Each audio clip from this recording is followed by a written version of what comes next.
उम्मीद करती हूँ आप सभी स्वस्थ होंगे, मस्त होंगे और अपनी पढ़ाई में व्यस्त होंगे।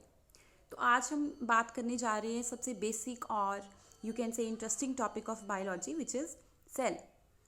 So first of all, what is cell? Cell is the basic or the fundamental unit of the life. Why? Because the body of all the living organisms is formed of the cells. Whether it is a plant or it is an animal, the body of all the living organisms is composed of the cell. So who discovered cell? Robert Hooke in 1665 discovered the cell from a cork cambium.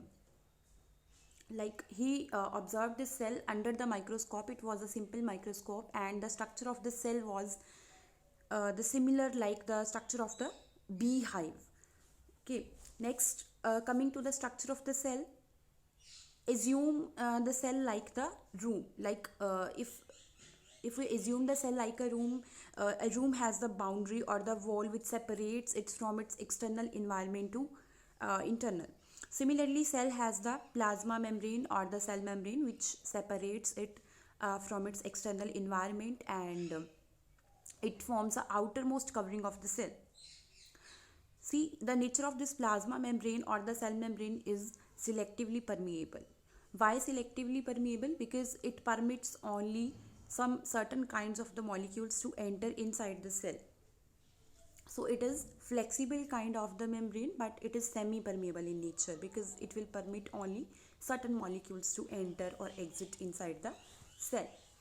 Then coming to the cell wall is the protective wall because it is performing the function of protection in the cell. In case of plant cells, it is present, but in case of animal cells, the cell wall is absent. So plant cells additionally, like they have cell wall, plasma membrane they have, and the cell wall provides the rigidity to the plant cell. And what is the location of cell wall in plants? This cell wall lies outside the plasma membrane. A plant cell wall is formed of the cellulose. Cellulose is basically a carbohydrate which acts as a rigid material. It is complex substance and it provides the structural support or the strength to plant cell. So this is the structure of cell wall which you can see side by. Next important part of the cell is the nucleus. Nucleus acts as the brain of the cell. Why brain of the cell? Because it is controlling the entire chemical activities or the chemical reactions occurring inside the cell. Nucleus has the double layer membrane called nuclear membrane, and this nuclear membrane has the pores inside it. Why pores? To facilitate the transportation. Like it facilitates the transportation of the certain materials inside the nucleus. For communication purposes, this nuclear pore is present. Furthermore, the nucleus has a nucleoplasm, nucleolus inside it. The nucleoplasm contains the chromosomes. And what are the chromosomes? Chromosomes are the rod-like structures or the thread-like structures which are present inside the nucleus, and they have the DNA on them. Like genes are residing on the chromosomes, and it acts as a storage or the reservoir for the storing house. You can say it is the storing house for the information, genetic information. It stores the genetic information inside it, and it is responsible for the inheritance also. Now coming to the cytoplasm. Cytoplasm is the fluid medium. Basically it forms a matrix inside the cell. The fluid like material or the content which is present inside the plasma membrane of the cell is called cytoplasm. It contains many specialized cell organelles like endoplasmic reticulum, mitochondria, lysosomes. All these cell organelles are embedded in the cytoplasm, and each of these cell organelles performs specific kind of function in the cell which enables the cell to survive autonomously. So next we are coming to the cell organelles. Various kinds of the cell organelles, that is the parts of the cells. They forms the parts of the cells and they are present inside the cell, like they are embedded in the cytoplasm as we have already studied. So first cell organelle is the endoplasmic reticulum. Then we will discuss about Golgi, lysosomes, mitochondria, plastids, vacuoles with the functions of each organelle. Endoplasmic reticulum, you can see the structure of endoplasmic reticulum clearly. Reticulum word, the meaning of the reticulum word is the network.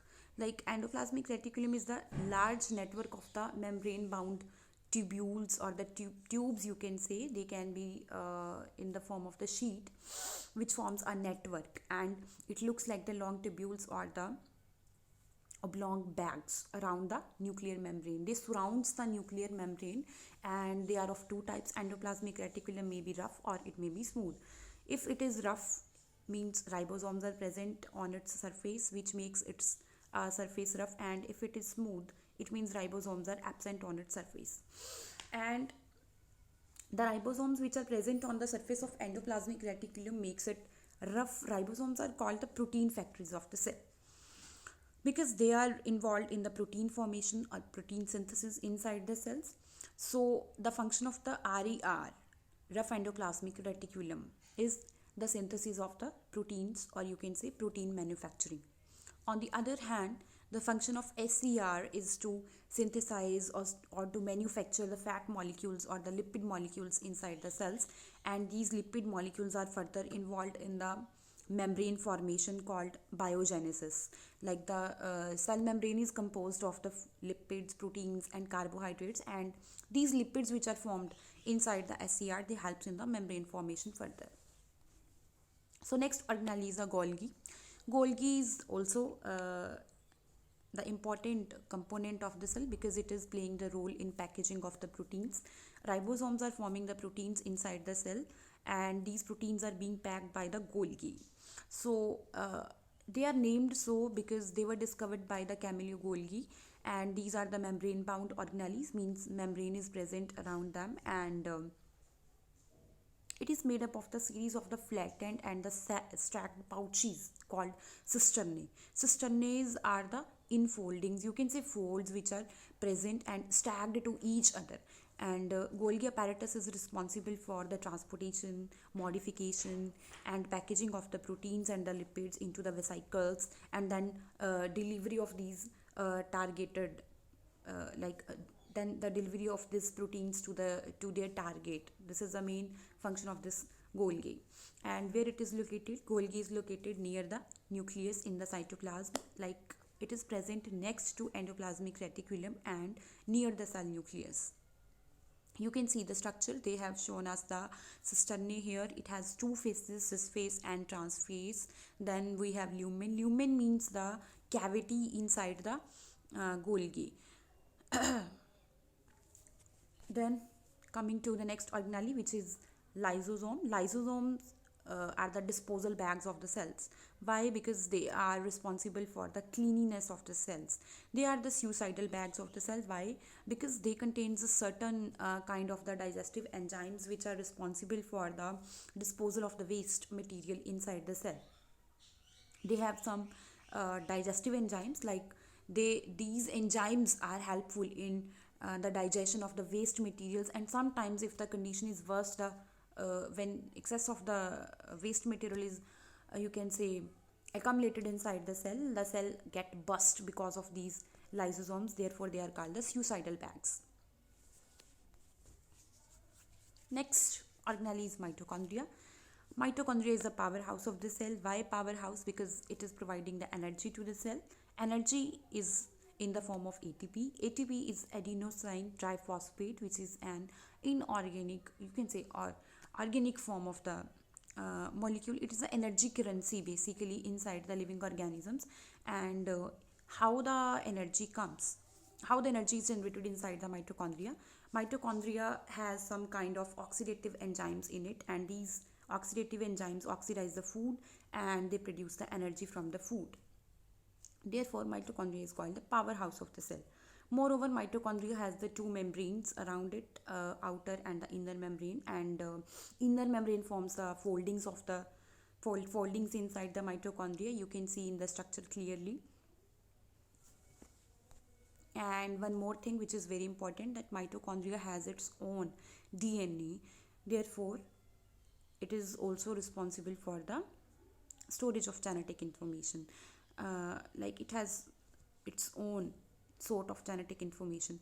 Then coming to the plastids. Plastids are the cell organelles which are responsible for the photosynthesis mainly, like they are of many types further. Depending upon the type, they are categorized into various categories. Plastids are present in case of plants only. They are absent in the animal cell.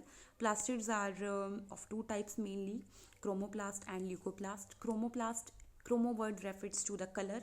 If they are responsible for the induction of the color inside the plant, various parts of the plants like fruits, flowers, they are colored. Why? Because of the presence of these chromoplast. Okay, chloroplast is one of the type of chromoplast because it is green in color and it helps in photosynthesis. Then we have leucoplast. Leucoplast is colorless plastid and it stores the fat, proteins and lipids inside the plant cell. The internal organization of plastids, you can see in the figure clearly that it consists of the numerous a number of membrane layers are present which are embedded in the stroma. Stroma is the medium or the ground matrix in which the thylakoids are embedded. Plastids have their own DNA like mitochondria and ribosomes also. Then we have vacuoles. Vacuoles are the structures which are responsible for the storage inside the plant cell. Mainly they are present inside the plant cell, and a large sized vacuole is present in the structure of the plant cell. On the other hand, if we talk about the animal cell, vacuoles are either absent or they are you can say they are present in the small size. So vacuoles are small in size in case of animal cell, and their function is to store the cell sap inside them. And the vacuole is surrounded by a single membrane called tonoplast. Tonoplast is the membrane which covers the vacuole. In case of amoeba, the food vacuole contains the food, and contractile vacuole expels excess of the water and some waste from the cell. Then we have the types of the organisms based on the number of the cells. Like if an organism has only one cell in its body, it is unicellular organism. On the other hand, if an organism is composed of the multi cells, like millions of the cells if are present in the body, they are multicellular organisms. Example of the unicellular organisms are amoeba, euglena, paramecium, bacteria. They are the single-celled organisms. A cell acts as an whole organism in this case. On the other hand, in multicellular organisms, billions of the cells are present, and we can take the example of plant and the animals, including humans, including us. All we are the multicellular organisms.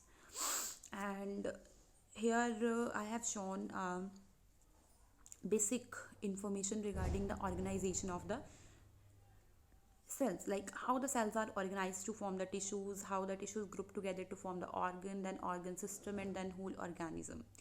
So this is the most basic information that you should know about the organization.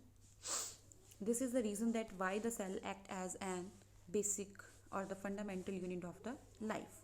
Then on the basis of the complexity, we categorize the cells into two types, like they may be prokaryotic, they may be eukaryotic. If it is prokaryotic, means it is a simple cell. You can take the example of bacteria as prokaryote, and you can take the example of plant or animal cell as an eukaryote because it is quite complex.